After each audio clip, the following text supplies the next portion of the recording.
Olá, sejam todos bem-vindos ao Momento da Virada, uma pausa que pode mudar tudo. E hoje nós vamos bater papo sobre aquele choro, aquela esgoelada que a criança dá no supermercado e você fica com vergonha, ou no meio de um almoço de família, ou então em algum aniversário, vai lá e ele dá um show e você, sem saber o que fazer, nessa hora fica intimidado, envergonhado e reage mal também. Então, o que nós podemos fazer na hora da birra? E eu falo, papai, mamãe, tudo que você aprendeu até aqui, eu falo que guarde um momento e olhe com carinho todas essas palavras, porque tudo que eu desejo é que esse conteúdo contribua para que a tua família seja mais leve, saudável e feliz também. Então vamos embora, olha só. Será que naquela hora que a criança está lá chorando, esperneando, como se diz, o que você faz? Tem dois modelos que eu falo que não devem ser seguidos, que é aquele pai que deixa a criança chorando lá no canto e ele que se resolve, a hora que ele resolver ele volta, ou então aquele pai, aquela mãe que acaba cedendo por conta da vergonha, da timidez, do julgamento que as pessoas têm frente a essa situação que acontece no supermercado, na escola, no almoço de família, no convite de aniversário, e aí você tinha dito um não e você volta atrás, e aí pelo choro você acaba cedendo. Eu falo que os extremos não funcionam, mas que você possa encontrar realmente um caminho saudável de aprender a lidar com isso. E aí eu quero trazer para você duas formas que as crianças fazem birra.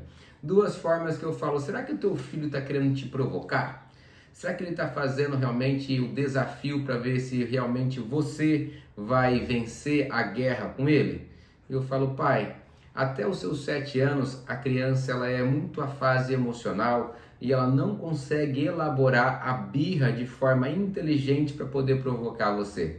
Então, esse conceito que as crianças estão fazendo birra para poder querer te provocar, eu falo que é imaturidade sua, porque eles estão aprendendo a querer dar nome ao que está acontecendo com eles. E eu falo que todas as crianças e todos nós, seres humanos, podemos sim sentir tudo. O ódio, a raiva, a tristeza, a alegria, a felicidade.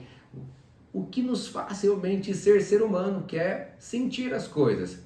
Mas nós não podemos reagir mal a tudo. Fazer o que queremos e depois as consequências não somos nem nós quem arcamos com elas também. Então, dentro desse contexto, eu falo, olha só, não é raiva que o seu filho está realmente te provocando. É falta de habilidade emocional de lidar com o que está acontecendo. E aí, a hora que vem o choro, você vai pensar, poxa, o que está passando na cabecinha dele com a idade que ele tem, no mundo que ele conhece? Quando eu falo mundo, mundinho, não é para diminuir, mas eu falo que a realidade que ele já conhece até essa fase atual, o que pode estar acontecendo com ele e o que ele está precisando nesse momento. Antes de julgar, eu falo que você possa ser o pai que acolha, a mãe que acolha para entender o que está acontecendo com ele. E aí pode ser um sentimento de chato, frustração, de raiva por ter recebido um não e não aprender a lidar com isso. Mas aí, olha só, se você querer propor para ele algo que ele não aprendeu, eu falo que provavelmente você vai estar fazendo com ele uma injustiça. Quando eu falo injustiça, eu falo exigir dele algo que ele não consegue ter recurso para entregar. Então eu falo, pai, abaixa sua guarda e senta com o teu filho e começa a pensar dentro de você, nessa idade, quando você fazia isso, você fazia por quê? E aí você vai perceber que talvez nem lembrança você tem dessa fase, que eu falo de forma prática, porque você estava com essa fase emocional que a gente diz que é realmente sequestrado, que eu falo que a gente se perde no meio das emoções e reage mal, e aí nesse momento nós precisamos ter uma forma de dar direcionamento, de dar nome ao que está acontecendo e recursos também para poder canalizar essa energia. Por exemplo, eu falo da minha realidade. Eu vou, por exemplo, um momento buscar minha esposa com os meus filhos e aí eles estão dentro do carro e aí ficou um pouco entediado, começa a chorar e aí eu falo, filho, nós estamos agora esperando a mamãe, nós precisamos agora ficar um período aqui no carro e eu entendo que você está chateado e gostaria de ir embora mais rápido também. Mas só que não é possível, precisamos lidar com isso. Que tal a gente então cantar uma música, o papai contar uma história para você da fase que o papai jogava bola? E aí a gente começa a construir formas de colocar a energia liderando as emoções para poder fazer coisas que sejam saudáveis. Porque se todo mundo começa a gritar dentro do carro, gente, é uma coisa que fica tão desconfortável, mas quem consegue dar um novo caminho ao invés de apontar uma ferida, de falar assim, não chora filho, não é assim. Talvez você fala, filho, eu também estou chateado, mas a gente vai ter que lidar com isso e vamos fazer esse momento ser legal. E aí você vai construindo com ele uma ponte para ele poder aprender formas novas do que fazer quando ele se sente realmente ali frustrado, entediado, mas vai criando coisas para poder construir algo que é melhor, mais saudável. E eu falo, não adianta falar não chora filho, mas o que ele pode fazer para que essa frustração possa sim ser canalizada para construir algo que faça valer a pena. Eu falo trocar o tempo ruim para trocar por um tempo bom. E aí o foco não é na verdade o tempo do ruim ali, é o que eu posso fazer de bom nesse tempo, o que eu posso construir a partir disso.